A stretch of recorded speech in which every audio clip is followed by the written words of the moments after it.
नमस्कार, निर्मलाज रेसिपी मराठीमध्ये आपले खूप खूप स्वागत आहे। आज आपण उपवासाचे तिखट शेंगदाणे करणार आहोत आणि हे शेंगदाणे चवीला अगदी छान लागतात, तोंडाची चव वाढवतात। उपवासाच्या दिवसामध्ये आपण नक्की करून पहा। चला तर मग आपण साहित्य पाहूया। इथे मी अर्धी वाटी शेंगदाणे घेतले, अर्धा चमचा लाल तिखट, अर्धा चमचा मीठ आणि 1 चमचा तूप। अगदी कमी साहित्य लागणार आहे। सर्वात आधी आता आपण कढई तापायला ठेवूया। कढई तापल्यानंतर आपण त्यात 1 चमचाभर तूप घालून घ्यायचं आहे आणि गॅस पण लगेच बारीक करायचा, कारण हे तूप जळून जाईल। नंतर आपण त्यात शेंगदाणे टाकायचे।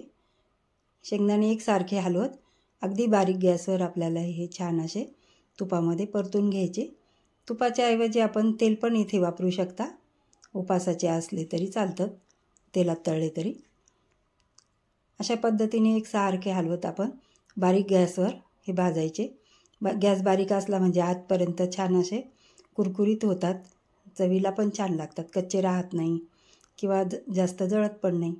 अशा पद्धतीने आपण एकसारखं हे भाजून घ्यायचे जोपर्यंत शेंगदाणे फुटत नाही, असे तडतड वाजून त्याचे असे उरल्यासारखं होतं, म्हणजे तडकतात, त्यावेळेस आपण ही भाजले म्हणून समजायचे।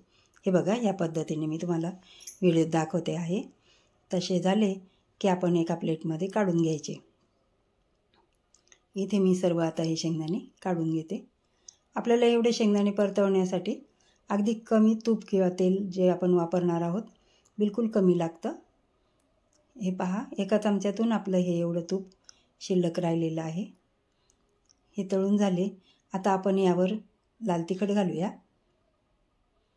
तिखट आपण आपल्या आवडीनुसार कमी किंवा जास्त घाला, चांगले लागतात जास्तही घातलं तरी। लहान मुले खाणार असेल तर कमी घाला, चवीनुसार मीठ घाला। आवडत असेल तर आपण पिठी साखर पण पेरू शकता याच्यावर। आणि हे चमच्याने छान असं एकत्र करून घ्या। अगदी झाली छोटीशी रेसिपी आहे। या पद्धतीने या उपवासाला शिवरात्रीच्या दिवशी तुम्ही नक्की करून पहा। तुम्हाला जर ही माझी रेसिपी आवडली असेल तर लाईक करा, शेअर करा, सबस्क्राईब करा, कमेंट पण करा। हा व्हिडिओ संपूर्ण पाहिल्याबद्दल धन्यवाद।